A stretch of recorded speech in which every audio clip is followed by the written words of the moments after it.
The distant pounding of hooves echoed across the sun-scorched plains, cutting through the midday heat like a warning bell. Dust swirled in restless spirals along the wooden storefronts of Dustwood, the frontier town that seemed to exist at the edge of civilization and chaos. Men squinted against the harsh glare, their hands hovering near revolvers tucked into worn leather holsters. Women shaded their eyes with grimy hands peeking nervously from behind half-closed shutters. No one could have guessed that the next few minutes would mark the turning point for this dusty, weather-beaten settlement, a turning point written by a single unlikely hero.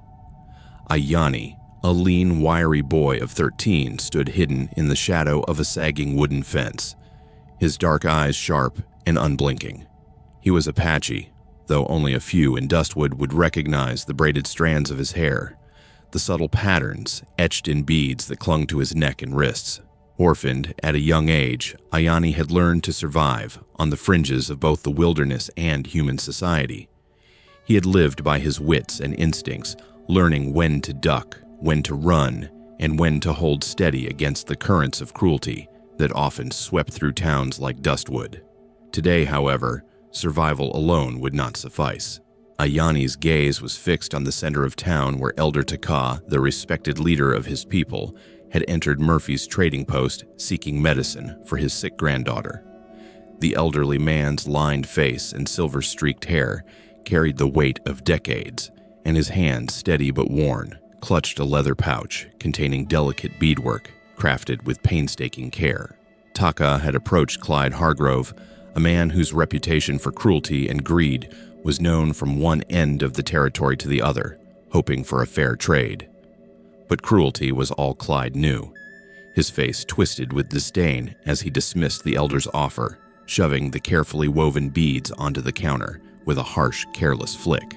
Each bead that tumbled to the wooden floor seemed to echo the injustice of the world, and Ayana's stomach tightened, not from hunger this time, but from a rising tide of anger and disbelief. Dustwood's usual indifference was on full display. Townsfolk shuffled in and out of sight, their eyes downcast, unwilling to interfere, unwilling to recognize the wrong unfolding in front of them. Ayani felt a tremor of decision coursing through him. He was small, thin, unarmed, and alone, yet there was no turning away. Each shattered bead, each insult hurled at Elder Taka seemed to strike at something deeper inside him, a fierce sense of justice that demanded action. Could a boy so young, so powerless in appearance, confront a man whose shadow could fill the entire trading post?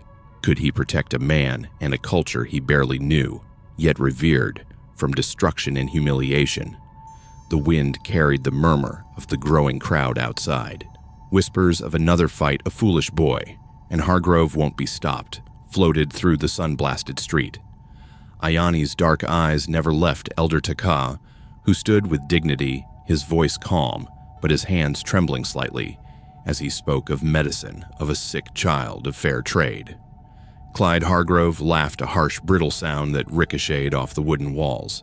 The room seemed to shrink around Ayani, yet, in that narrow, stifling space, he made a choice he would not hide, he would not run, and he would not allow injustice to stand unchallenged.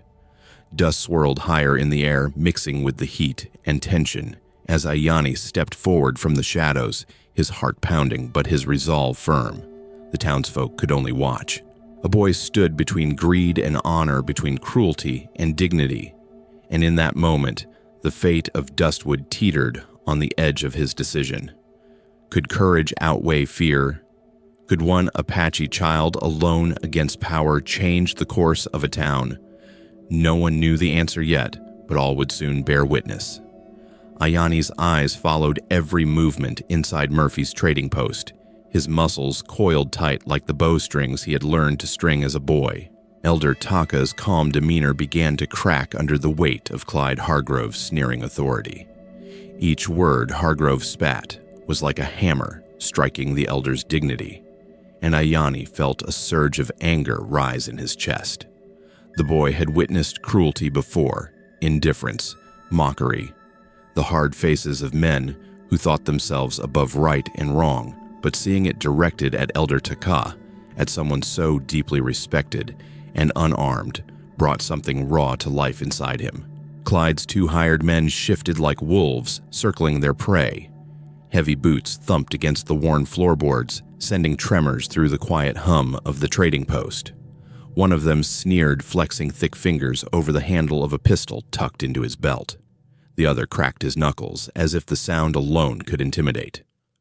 "Looks like your friend here needs a lesson." The first growled, his eyes flicking to Elder Taka.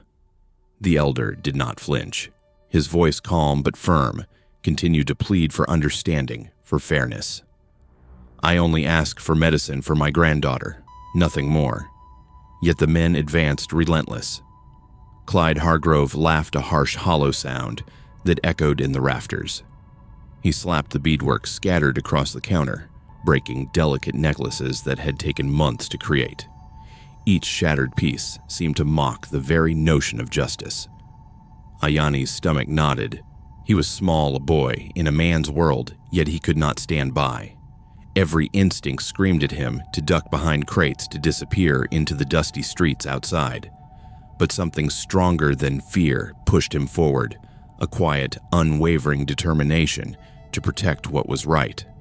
Stepping out from the shadows, Ayani planted his feet firmly on the wooden floor. The air shifted around him as he approached the center of the room. His voice, though trembling, cut through the tension like a blade. "Leave him alone." Clyde's head snapped toward the boy. The merchant's eyes widened for the briefest moment in disbelief, then narrowed with amusement. "And who might you be, boy? You think you can stop me?" His tone dripped with mockery, the kind that made a man's courage falter, or so he assumed. Ayani did not back down. He positioned himself between Elder Taka and the looming figures of Clyde and his men, his small frame tense but resolute. Every heartbeat thundered in his ears, every shallow breath a reminder of the stakes. The townsfolk outside peered in noses, pressed to windows, hearing only murmurs of confrontation. Some dared not step closer, fearful of Hargrove's reputation, fearful of witnessing the inevitable. Clyde raised a meaty fist and Ayani's pulse spiked. He ducked instinctively, just enough to avoid the blow, feeling the rush of air ruffle his dark hair. Then, with the quiet audacity that had come from years of surviving alone, Ayani extended his hand, touching Clyde's arm. "Please," he said softly, almost a whisper, but every word carried the weight of conviction. "Let him go. You're wrong." Time seemed to stretch. Clyde froze, his massive chest heaving as he stared down at the boy. A hush fell over the room, broken only by the faint shuffle of boots and the creak of floorboards.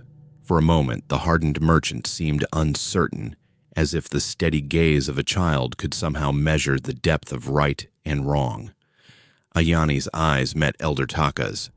The elder's expression was one of quiet pride, a silent acknowledgement that courage could exist in the smallest of packages. The boy's fear was still there, but it had been transformed into resolve.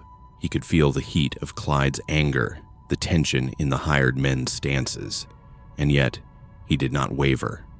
Every sound seemed amplified, the subtle scrape of leather, the muted gasp from a bystander, the shallow breathing of the men whose reputations had never been questioned.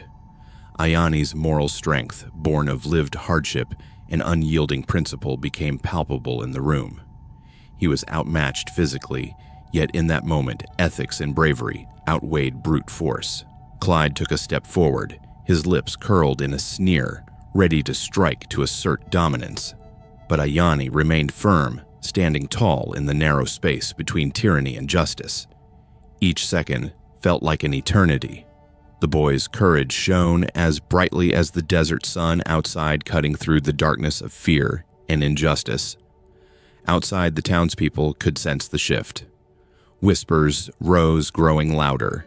It was not just the confrontation of a boy and a man. It was a question of what Dustwood valued: cowardice or courage, cruelty or conscience. Ayani's defiance was a beacon, a challenge that demanded recognition. Even as Clyde's hands tightened, ready to inflict harm, Ayani's calm and unwavering stance forced a pause. It was not weakness in the boy that mattered, but the strength of his character. his willingness to stand against the odds for what he knew to be right. The moral weight of his action carried through the room a silent testament that even the smallest voice could demand justice. For the first time, the men surrounding Elder Taka seemed to understand bravery was not measured in muscle, but in the courage to act rightly when fear would have made most retreat. And Ayani, standing between a threatened elder and the power of violence, embodied that courage completely. The creak of boots on the boardwalk outside announced the arrival of Sheriff Coleman, a tall man with graying hair and eyes that had seen more injustice than most could imagine. His presence alone seemed to shift the energy inside Murphy's trading post. Ayani's pulse quickened, but he did not move. He remained planted between Elder Taka and the looming figures of Clyde Hargrove and his men, his small frame radiating a courage far beyond his years. Sheriff Coleman's gaze swept over the room, taking in every detail: the shattered beadwork scattered across the floor, the trembling hands of Elder Taka, the tattered clothes of the young Apache boy, and the flushed, furious expression of Clyde. He could feel the tension as tangibly as if it were a physical weight pressing against his chest. Every man in the room seemed to hold their breath, waiting for the sheriff's judgment. Clyde Hargrove straightened his broad shoulders, his voice dripping with arrogance and defiance. "Sheriff, these two are causing trouble. This boy threatens my business, and the elder is making demands he has no right to make." His eyes flicked dismissively to Ayani, as if the boy's bravery could be negated by the sheer audacity of wealth and power. Sheriff Coleman, however, was not swayed by money nor by intimidation. His eyes softened slightly as they met Ayani's, recognizing the boy's bravery, the quiet yet unyielding strength of someone who had risked everything for justice. He took a slow step forward, crouching to examine the beadwork with care. Each delicate pattern, each tiny hand-stitched piece told a story of patience, skill, and heart.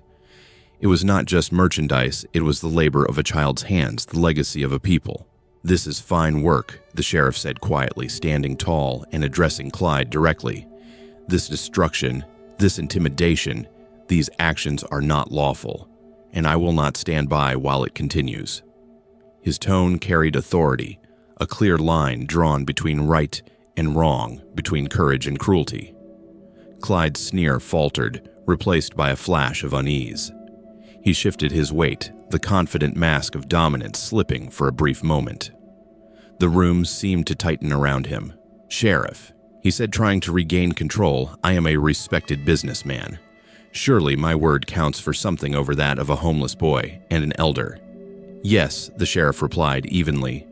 "Your word matters, but so does truth, and the truth is plain to see." He gestured toward Ayani and Elder Taka. This boy acted with courage. This man sought fairness and respect. Your actions have betrayed both.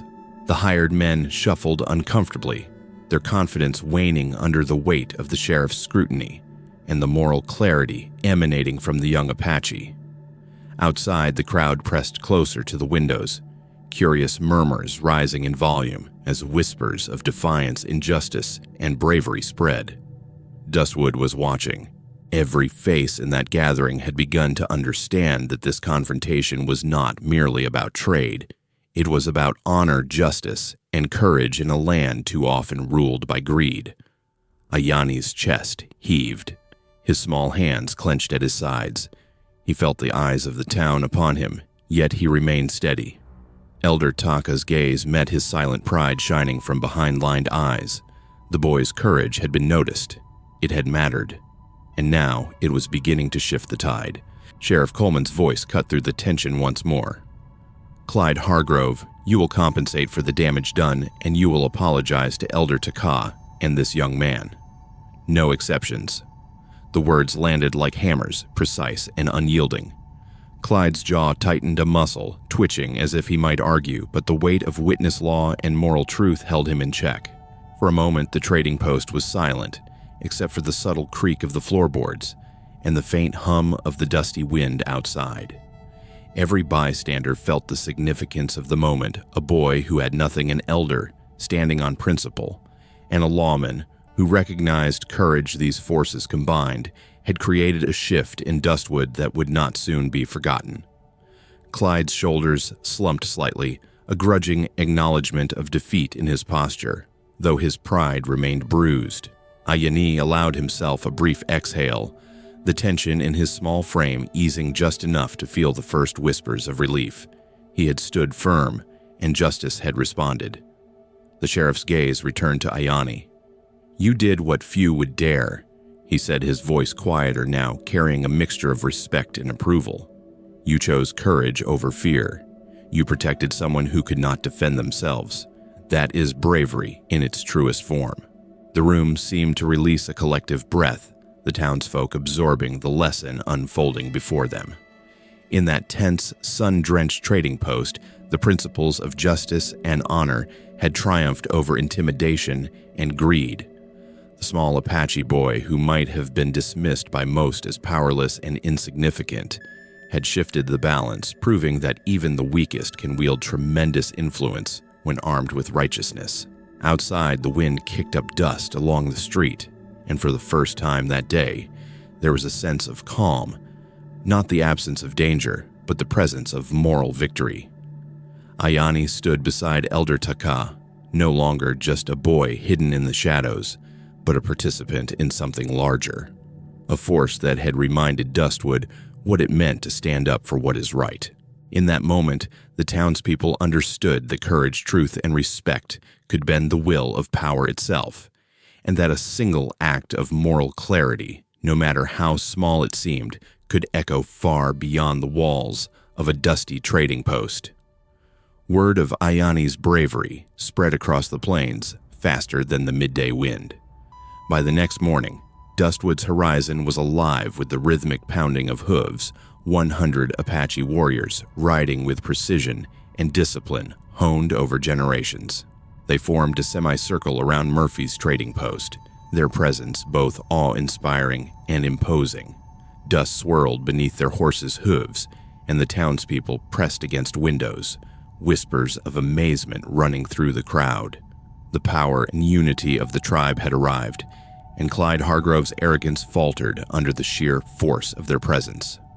At the forefront rode Chief Barrett, his silver-streaked hair catching the sunlight eyes steady and full of authority. Beside him, Sterling Maddox, the war leader, scanned the town carefully, noting every movement. Clyde, frozen in the doorway of his trading post, realized the magnitude of the consequences he now faced. His wealth and intimidation meant nothing against the full weight of the Apache people and their code of honor. Ayani's small frame seemed insignificant against the towering warriors, yet Chief Barrett's gaze lingered on him with warmth and respect. "This is the boy," the chief said quietly to Sterling, "the one who stood for our elder when no one else would, the one who protected our honor." Sterling approached, examining Ayani with the scrutiny of a seasoned warrior. "You have no family?" he asked. Ayani shook his head. "No, sir. Nobody." Chief Barrett's eyes softened, a rare mixture of pride and reassurance in his expression. "Then know this. The one who protects our elder, who stands for what is right, is considered family. You are no longer a lone young warrior. You will learn our ways, contribute your strength to our people, and in return, you will have brothers and sisters who will never abandon you." A warmth spread through Ayani's chest, a sensation he had not felt in years, belonging, acceptance, and the promise of connection. Clyde tried to protest, his voice trembling. "This boy cannot simply be taken. There are laws, procedures, custody." Chief Barrett's gaze froze him. "The boy chooses for himself. You merchant destroyed sacred items, insulted our elder, and threatened our people. You will compensate for the damage and remember this lesson." Clyde's hired men shifted uncomfortably, aware that even their presence could not undo the consequences of their actions. Ayani was welcomed into the tribe through solemn rituals that intertwined respect, tradition, and celebration. He began training alongside the warriors, learning to track, hunt, and navigate the land with the skills and wisdom passed down over generations. Elder Taka guided him, gently offering advice and encouragement, while Chief Barrett ensured Ayani's integration into the tribe was true and complete. For the first time, the boy who had known only survival and solitude felt the embrace of family and community. The townspeople of Dustwood watched in awe. The boy they had dismissed as powerless now rode among warriors, his courage and actions impossible to ignore. He had not only protected Elder Taka, he had reminded everyone that courage and moral integrity could shape outcomes that brute force and intimidation never could. Clyde Hargrove had been humbled, forced to face restitution and recognize the limits of his power. Justice, honor, and dignity had prevailed. As the sun dipped low over the horizon, casting long shadows across the dusty streets, the atmosphere in Dustwood shifted from tension to quiet reverence. A boy who had known hardship had found family purpose and belonging. The Apache elders and warriors had reclaimed their dignity, while the townspeople witnessed firsthand that actions grounded in courage and morality could triumph over fear, cruelty, and greed. Ayani's journey from a solitary survivor to a celebrated member of the tribe marked not only a personal victory, but also a reminder that true power lies in honor, loyalty, and the bonds of family. As the sun dipped below the rugged horizon, casting long shadows across Dustwood, the story of Ayani's courage settled into the hearts of those who had witnessed it. A boy once alone, fragile, and underestimated had stood unwavering against cruelty, protecting Elder Taka when no one else dared. His actions rippled beyond the walls of Murphy's trading post, inspiring the townspeople to reconsider their assumptions, to recognize the dignity of the Apache, and to understand that true courage knows no age, no size, and no privilege. Ayani's bravery had not only safeguarded Elder Taka, but had shifted the entire community's understanding of honor and justice. Where there had been fear, indifference, and prejudice, there was now respect, empathy, and a renewed appreciation for the traditions and values of the Apache people. In the quiet aftermath, it was clear that heroism is not measured by muscle or might, but by the willingness to stand for what is right, even when the odds seem impossible. The lessons from this day were profound. Acts of kindness and moral courage, no matter how small they seem, can change lives, influence entire communities, and create bonds that outlast fear and hardship. Family loyalty and respect for others are treasures far greater than gold or worldly power. Ayani had discovered this truth firsthand, finding a tribe that embraced him not for what he owned, but for the integrity and bravery he had shown. Through his journey, the people of Dustwood learned that justice, honor, and compassion are the foundations of any lasting community. As the dust settled and the Apache warriors prepared to return to their lands, Ayani stood tall, a symbol of hope and courage. The lessons of the day would live on, retold around fires and shared from one generation to the next, reminding all who heard them that standing up for what is right, even alone, carries a power beyond measure. If Ayani's story has inspired you, we invite you to continue the journey with us. Follow Epic Western Stories to hear more tales of the Wild West of courage and honor in a land where danger and justice often walk hand in hand. Share this story, leave a comment, and like the video to support the channel so we can continue bringing you the heartfelt, dramatic stories of frontier life that honor the spirit of bravery, family, and integrity. The frontier holds many lessons, and together we can keep them alive.